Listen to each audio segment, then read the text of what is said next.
Hey everybody, welcome back to the Mass Retirees Weekly Update. Today's Friday, November 4th. I'm Sean Duhamel. Thank you so much for joining with us and tuning in.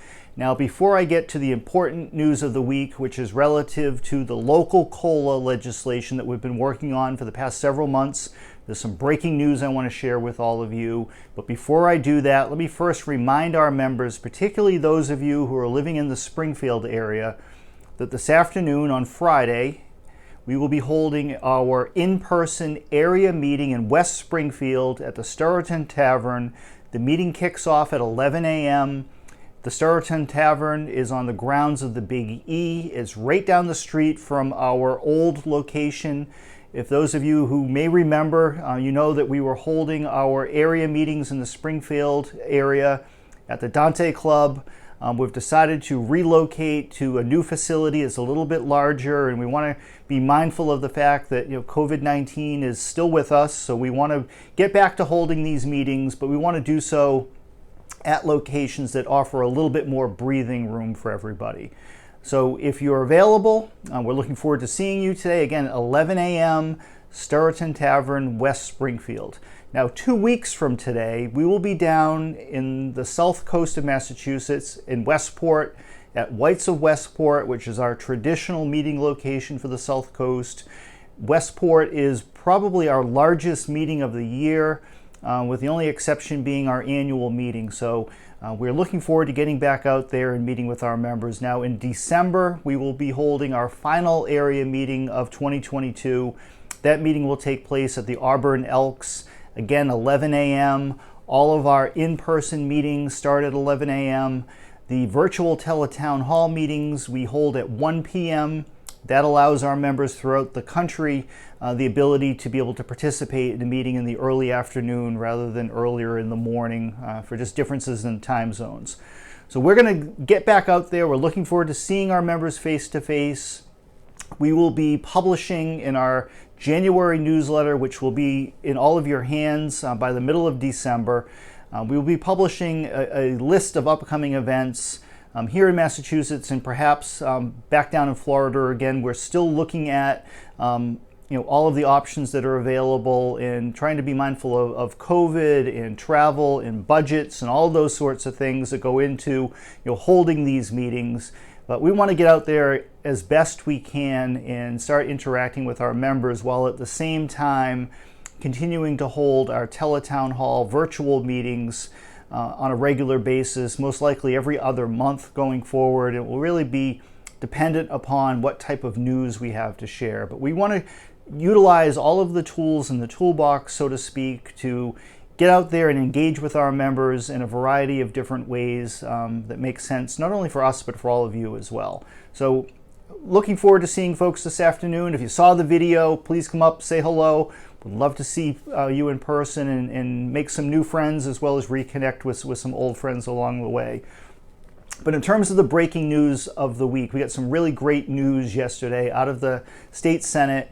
The Senate has approved our local COLA option provision that we've been working on now for the past several months. And if you've been following this issue, you may remember that back as part of the FY23 state budget, which was signed into law in the middle of July by Governor Baker, it originally contained an outside section that allowed local retirement systems on a local option basis the ability to increase the local COLA for municipal retirees from 3% up to 5%. Now, 5%, of course, is the COLA amount that was paid to state retirees and retired teachers who are members of the teachers' retirement system this summer. The payment was made in August. It was retroactive to July 1st for all of our state and teacher retirees, with the only exception to that being retired City of Boston teachers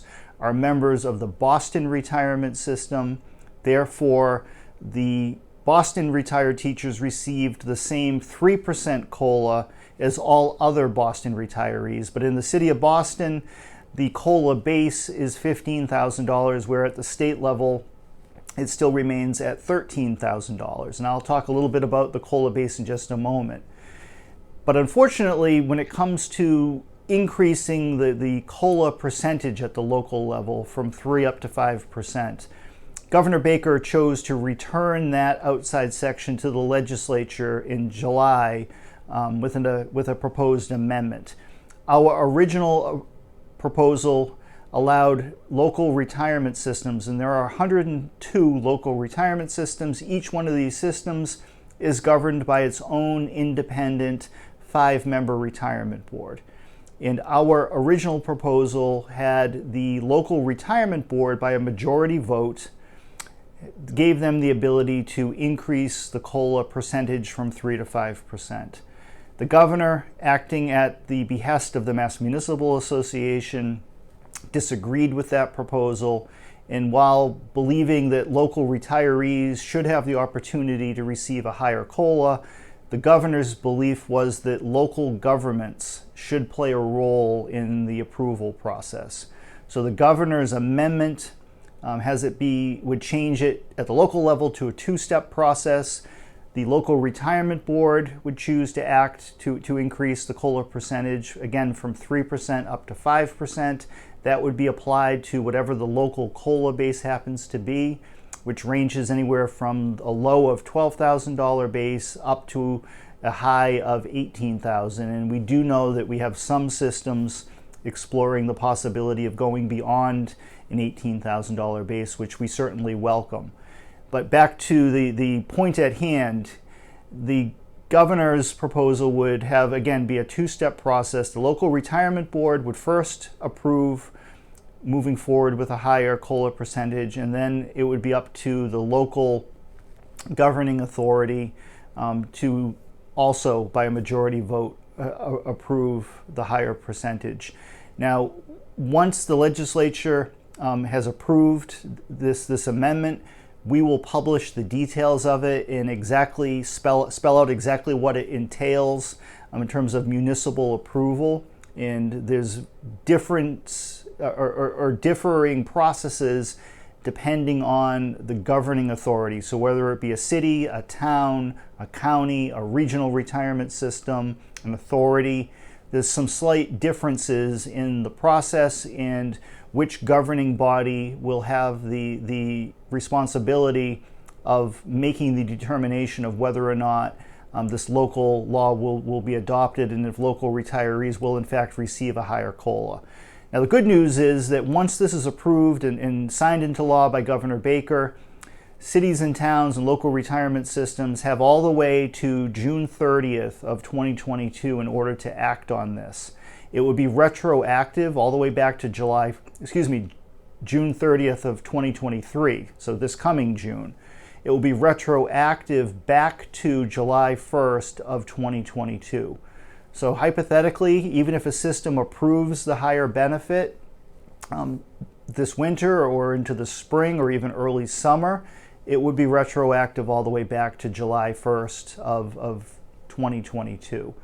So once we have this approval in hand, we will be working with our local retirement boards and local retirees to assist in any possible way of getting this process done across the 102 local retirement systems.